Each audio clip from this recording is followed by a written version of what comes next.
Okay, I'd like to introduce Drew Martell with Foundation 2, our third presenter for today, doing his presentation on the continuum of crisis care in Iowa. Thanks so much, Drew. Take it away. All right, thank you. I'm Drew Martell. I'm the Chief Clinical Officer with Foundation 2 Crisis Services. Got to put my banjo away here. I'm just going to talk briefly. I don't know how long this is going to last. It might be 20 minutes. It might be 45 minutes. On crisis continuum of care in Iowa. And so, yeah, we'll work through this and we'll see how it goes. I feel like I'm on a podcast or something with the group here.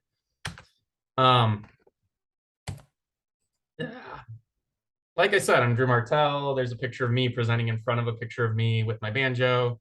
You can find me at Foundation 2, where I've been for, I don't know, the last 9 years now, and kind of involved in all of the work that Foundation 2 does on the crisis services side in different ways over the last few years. Okay, what do we mean by crisis services? So traditionally, and still the case in many places, if an individual is experiencing a mental health crisis or a behavioral health crisis, what they would do is they would call 911 in the most extreme of situations. Law enforcement or EMS services would come out. They would likely take the individual to the hospital. Hospitals are not set up to handle mental health crisis. Hospitals in Iowa don't have the capacity or the resources in most cases to handle mental health crises. And so one of two things either happens: they discharge the individual, who goes back home to the same situation they were in when they ended up in crises, or in some situations, maybe the individual gets admitted to a psychiatric unit, adult or youth psychiatric unit. But psychiatric units also aren't treatment. They're not intervention, really. They're a safe place for a person to be. I'm not going to speak a whole lot about the lack of inpatient beds in Iowa. It's pretty well known. Most people have come into contact with that problem at some point in their life, either as a professional or as a family member or friend or a consumer themselves. But at the end of the day, Iowa has a severe shortage of psychiatric beds. That aside, psychiatric beds really aren't the best place for a mental health crisis in the first place. And so rather than encouraging the development of more psychiatric beds, what Iowa has done instead, which I think is probably the right direction, is they have started to develop and have been working on a continuum of crisis care. So these are services, most of which, if not all of them, are no cost to the consumer. And the primary goal here is to prevent this from happening. It is to provide a bridge for an individual experiencing a mental health crisis, an individual or family, into the mental health, behavioral health services realm, rather than into an emergency room, or in worst case scenarios, into the criminal justice system. And so across Iowa, there's disparities between what's available in certain locations. There's not 100% parity, although the state is working really hard to develop that parity. But as of right now, on the PowerPoint here, this covers most of the crisis services available. If you go left to right, I would say least intrusive to most intrusive services. And so we have a crisis line. We have two crisis lines I'll talk about in the state. We have the State of Iowa Crisis Line, Your Life Iowa. We also have the 988 Lifeline, which is a national lifeline. Next up, we have mobile crisis services, followed by crisis observation, crisis stabilization, co-responder teams. And then outside of the realm of crisis services, we have emergency rooms, which are the most intrusive, kind of heaviest of services for a person in a mental health crisis. And so the goal of crisis services is to utilize all of these before it leads to an emergency room for a person experiencing a mental health crisis. So first up, we have the State of Iowa Crisis Line. This should be the first point of contact for a professional or a person experiencing a mental health crisis. It should be the first point of contact because it is the gateway to the other crisis services across the state. It is 24/7, 365. You can visit the website, yourlifeiowa.org. You can call, the numbers up there on the screen, and you can immediately get in touch with a counselor. The counselors themselves are trained crisis counselors, so they can attempt to de-escalate the situation over the phone, which they do in the vast majority of calls. They can refer to other services. They can warm transfer to services. They can dispatch mobile crisis teams. You can call on someone else's behalf to talk to a counselor. You can also, if you go to yourlifeiowa.org, you can chat and text with the Your Life Iowa counselor. So this is really the first point. This is the least intrusive because it is just an individual calling on their phone, and there is no leaving their house or wherever they are, and there's no one coming to the house. This is a great service because it's 24/7. It's one of the few services actually in the United States that you can call anytime and get a hold of someone. When you call this line, you'll never get an answering machine, and you'll always get a warm body. Sometimes you might be put on kind of like a holding loop, but most calls are answered in under 1 minute. I would encourage you to check out yourlifeiowa.org if you're interested in this. What I tell professionals is if you're sitting with a client, you should call the line with them. You can tell the counselor, hey, I'm Drew, I'm a therapist, I'm just sitting with my client and I was just showing them how to use the line. The counselor will say, no problem, I'm glad you called. And that's it. It's a great thing you can role model with someone if they're in your office and they're struggling and you think they may need to use the resource later on, like at 2 in the morning or something like that. The next service up, also free at no cost to the consumer in the state of Iowa, is mobile crisis outreach. Mobile crisis outreach is teams of counselors, usually 2 counselors, that are dispatched by Your Life Iowa. So the call comes into Your Life Iowa. The counselor on the phone may say to you, hey, I think that you might benefit by having counselors come to your home. Or the caller might say, I want mobile crisis outreach. There's a brief screening. We need to make sure that the environment is safe for the counselors to go out, that the people at the location know counselors are coming. But then that phone counselor can dispatch counselors to your location, these mobile crisis counselors. It's a really cool group of folks, really, really good folks, made up of kind of an eclectic bunch of people from a whole host of backgrounds, nurses, therapists, counselors, peers, substance use counselors, and they're going to come out in a team of 2. They're going to come to your location. The goal is to be there within 60 minutes. In many cases, they are there sooner than that, as soon as 30 minutes. They're available 24/7, 365. And they're going to come out to your house or wherever you are. They go to jails, they go to hospital ERs, they go to schools, they go to businesses, sit down with you and try to help you resolve whatever is going on. They're going to do that by providing direct intervention with you, but also referral and follow-up services. Almost all the counties in Iowa have a mobile crisis team. So the counties in white do not currently have one, but everybody else is being served by a mobile crisis team in Iowa. And so I would venture to guess by next summer, every county in Iowa will have a mobile crisis team. So again, you would access this just through the crisis line, and these counselors would come out to you and provide services on site. The next service, so here in Linn County, that's where Foundation 2 is located. We have a mental health access center, which is basically a walk-in service. Anybody can walk into the building.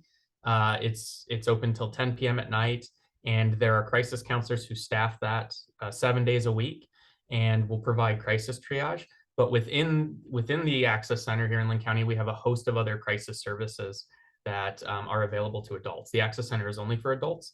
The only other access center in Iowa I'm aware of is GuideLink, which is located in Iowa City. You don't have to be from Iowa City or Cedar Rapids to use these, but most of the people kind of live in the vicinity since you have to go on site to get it.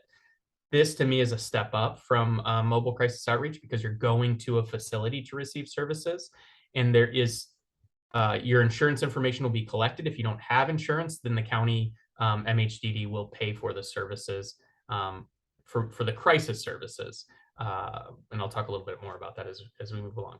So within the access centers, there is crisis stabilization and observation. Crisis stabilization, if I go back to my spectrum here. So as we're moving along the spectrum, we're now at kind of the 2nd tier and 3rd tier. Mobile crisis outreach is kind of the first jump up from the crisis line. And then mobile crisis outreach can refer directly into these beds.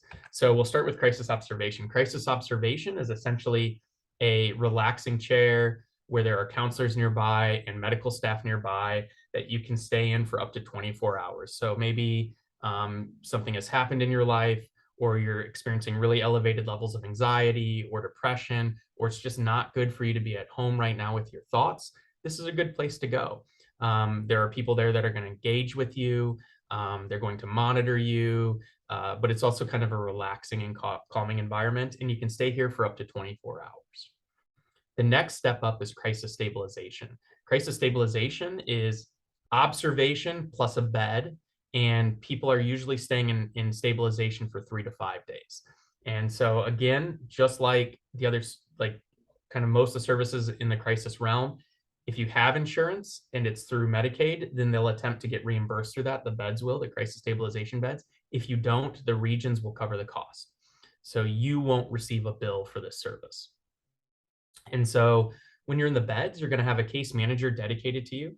This case manager is going to work with you on skill building, setting goals, connecting with resources, maybe doing some care coordination. So maybe you have a therapist or a psychiatrist, and the case manager at the bed is going to connect with them to try to address whatever's going on that led you into the bed, make sure that they're aware of the situation. They can even connect you for med adjustments if those are really necessary. They're just going to you're going to spend those 3 to 5 days working on very specific goals. Whereas observation is more about just some brief respite. Stabilization is really, again, 3 to 5 days, more intense, and there's more intensive resources being dedicated to you while you're in this. How you get into these services, you could go to an access center, but also you could call mobile crisis outreach. Not all places in Iowa have access centers. Many places have crisis stabilization beds, and most of those are accessed through the mobile crisis team. So there are crisis beds in the East region, in the Quad City area. They're not in an access center, but they're accessible through mobile crisis outreach. And so again, accessing all of these services would start by making a call to the crisis line. The next services that I think are a little bit more intense, or definitely more intense, and we're seeing growth in Iowa right now. There's not a whole lot of these services outside of Eastern Iowa, but it's picking up kind of a lot of interest by different regions and counties in Iowa, and this is CoResponders. And so CoResponder services are essentially where we have embedded a crisis counselor with law enforcement. And in some cases, in the case of our team right here on the screen, we've partnered a police officer with a crisis counselor. That's Nicole, our crisis counselor, and Charity, the law enforcement officer, and they're assigned as a team. So they ride in a police car together. They are going out on higher acuity calls than maybe the mobile crisis team. And so they're getting involved in with people who are experiencing thoughts of suicide or maybe suicidal behaviors. They're going out on folks who are maybe experiencing psychosis for the first time. They also go to schools, they go to hospitals, but they also go to private residences. And so usually these teams are tipped off. Here's where they're currently available in Eastern Iowa. So we have some with we have them located in 3 sheriff's departments: Dubuque, Lynn County, and Benton County. And then we have them located in 3 police departments: Hiawatha, Cedar Rapids, and Marion. There are several regions that are in the process of developing their own co-responder programs, including the Quad Cities area. I believe they had an RFP out earlier this year, and so I'm guessing in the next year or so there will be co-responders available in the East region as well. But these individuals are accessed usually through 911 only, and dispatchers are tipped off as to when to dispatch this team rather than maybe a regular patrol unit. But patrol units in the field can also request them if they arrive at a 911 call and they realize that it's primarily a mental health issue or a behavioral health issue. Well, then they're going to call in the co-response team to come out. And again, the goal of all of these is to divert from unnecessary hospitalizations and unnecessary law enforcement engagements. And so this is a really cool model that we're excited about. We're excited it's coming to Iowa, and really looking forward to its growth in the next few years. I would guess that in the next decade or so, every major department in the United States will have some type of co-response program, because it's such a wonderful program out there.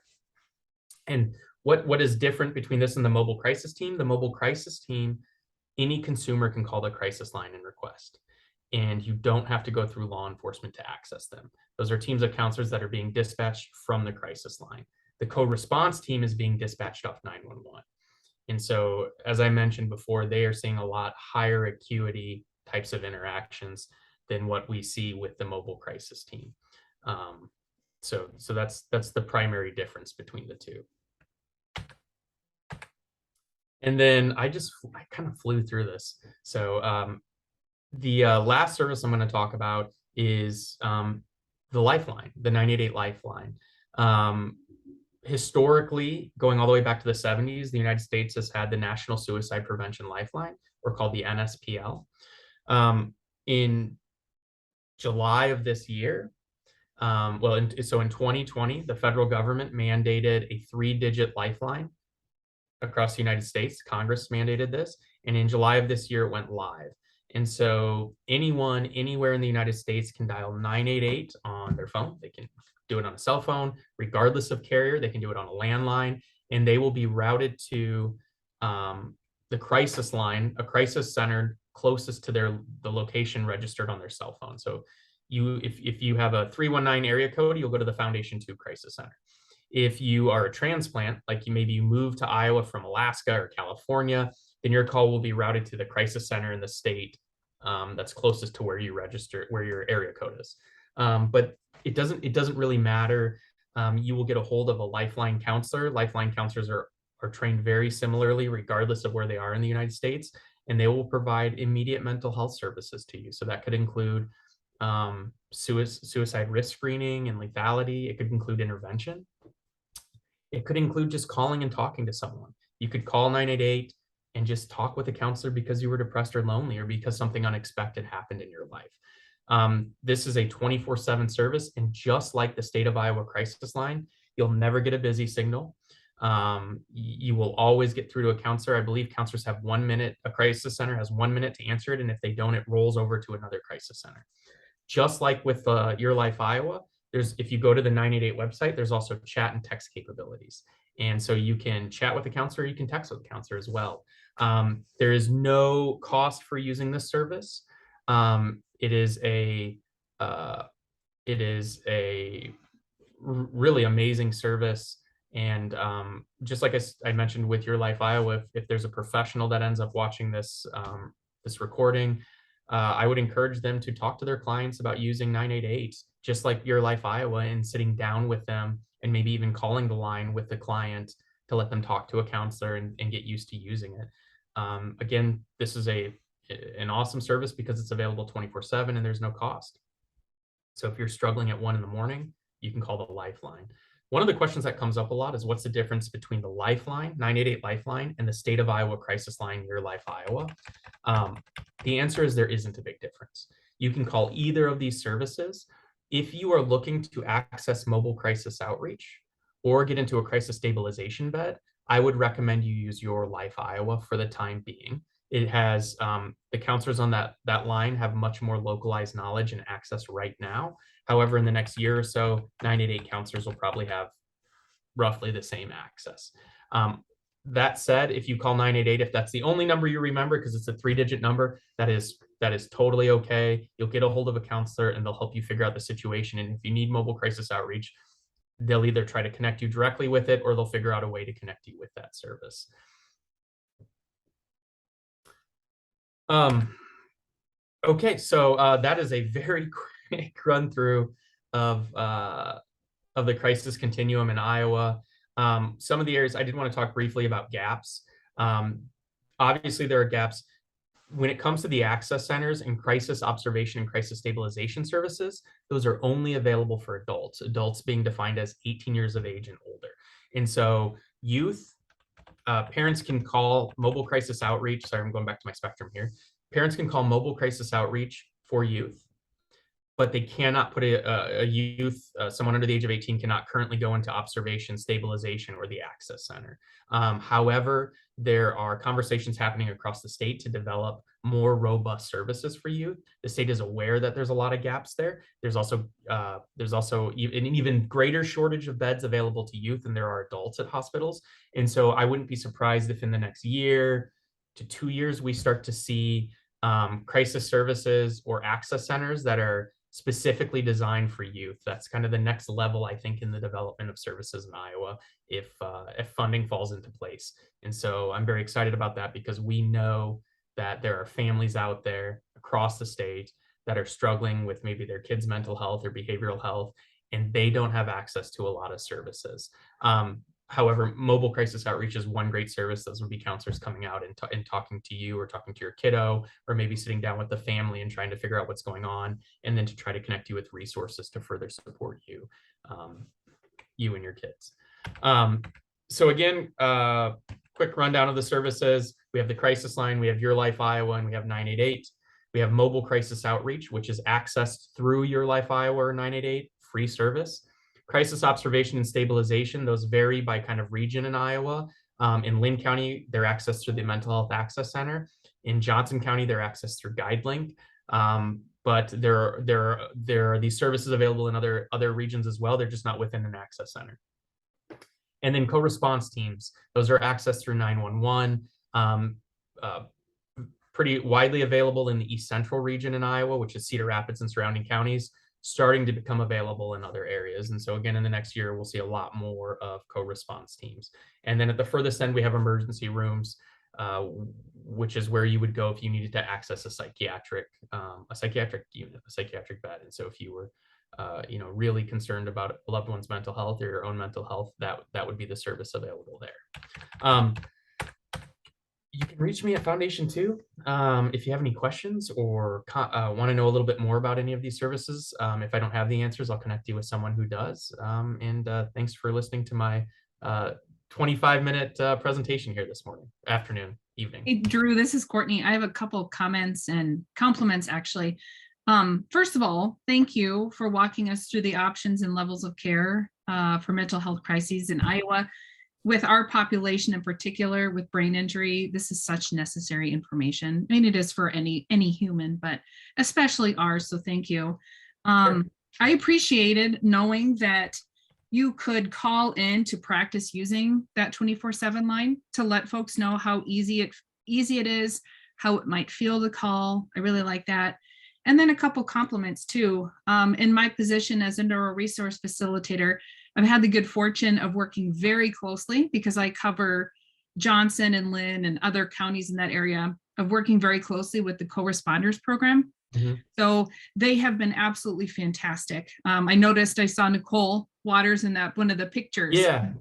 They work really closely, and we're getting a lot more referrals from that program, which is so fantastic. Coming together with other professionals. And then I've only also ever had just really good outcomes in suggesting and using mobile crisis for my own clients. So thank you for having such a menu of services available. And it looks like there's a question in our chat box. This is actually a really good one. I hadn't thought about this either. If a resident is in a facility, can the facility call if they are in a crisis? That's a good question. The short answer is yes. Okay. Facility is a broad term, so facility could mean a jail or a prison. It could mean a hab home or something like that. In most cases, yes. Not all facilities would allow mobile crisis counselors in, though. Prison, like a prison, might not. Okay. But our counselors do go into jails. They've gone to hab homes. And in fact, we frequently go into hab homes for residents. What about skilled nursing or nursing home settings? Because I can tell you, one of the things we do too in our role as neuro resource facilitators is case consultations with other professionals when there's a lot of behavioral challenges. So we work a lot directly one-on-one with facilities in the area. I think that's a great question, Kimberly. Have you had any skilled nursing or nursing home facilities use that resource? We have. It's pretty rare. Okay. So I guess what I would say is this: there are no constraints on the mobile crisis team. They Okay. can go virtually wherever they're asked to go, and that would include kind of those facilities that you just mentioned. Okay. If there was a policy on the facility end, that would be different, and that's what we've run into a few times. We've also, our counselors have gone to juvenile detention, which the staff there have called before, and so there's no constraints on our end. If we get a call and we have the screening criteria that the phone counselors go through that involves things like, does anybody have COVID? Is there any active violence? And as long as that screening criteria is safe, those counselors will dispatch to that location as long as it's within their response area. It is a good question. Wonderful, thank you. Looks like another question came in. How would you determine if someone should call the state of Iowa or the Your Life Iowa number or a local county crisis center? Well, so I would recommend Your Life Iowa because that's a good question. And one of the challenges here is prior to Your Life Iowa, there was a whole kind of smattering of crisis lines. And when Your Life Iowa went live, most of those got aimed at Your Life Iowa. So the numbers still exist, but they actually just route callers to Your Life Iowa. Ultimately, you can't go wrong calling either. If you need to get a hold of someone and you have an old brochure from an old crisis center, or for a little while we had regional crisis lines. I don't know if you guys remember that. We had like the Eastern Iowa Helpline and stuff like that. All of those got pointed at Your Life Iowa. So there are brochures and advertisements out there that have lines that technically ceased to exist a decade ago, but still are active. And so in most cases, call the number you have easy access to. But if you have the choice, I would recommend Your Life Iowa because it is the gateway to most services. And so if you call your local county crisis center, I'm sure they will support you. I'm sure they can get you to where you need to go. But I like the idea of kind of a centralized crisis center. And I think that's the direction the state is increasingly going. And so that would be my advice. But if you're all flustered and you can't think of anything else and you haven't, like we used to have these van magnets that gave like an old county crisis line. If you have that stuck to your refrigerator, you can call that line. I bet it loops through Your Life Iowa. You just might not know it. But great question. Thank you, Drew. Any other questions, anybody? I was particularly excited, Drew, when you talked about hopefully in the next, I can't remember the timeline, year, couple years, more of the youth crisis levels. Yeah, I know. Because that is, I can tell you, oh gosh, it's such a hopeless, frustrating feeling. I mean, even as a professional on the other side of the phone, talking to a parent that really doesn't have any options and they don't know what to do, where to go, who to call to keep their family and their child safe. So I'm really excited to hear that. Yeah, I think I know Lynn County, I think hired some consultants to start kind of the initial process of looking at it's either Lynn County or the East Central region. I can't remember. Wonderful. Exactly, but to look into developing a youth access center, a youth mental health access center. And I also know that there have been conversations across the state around the need to develop further youth specific crisis services because there's just not a lot of options there. Oh, that's thrilling. Thank you for sharing that. Yep. I don't see any other questions coming in. I do want to say again, thank you very much, Drew. Such an important topic for anybody to hear, our population especially. So thank you for your time and this information. If any other questions come in or comments, I'll shoot them your way along with, we sent an evaluation link to everybody. So I'll get that information to you as well. Just want to thank you again. Enjoy the rest of your afternoon. And for those folks sticking around, our next and last webinar will start at 3 o'clock. Thank you so much, Drew. Thank you. Bye-bye.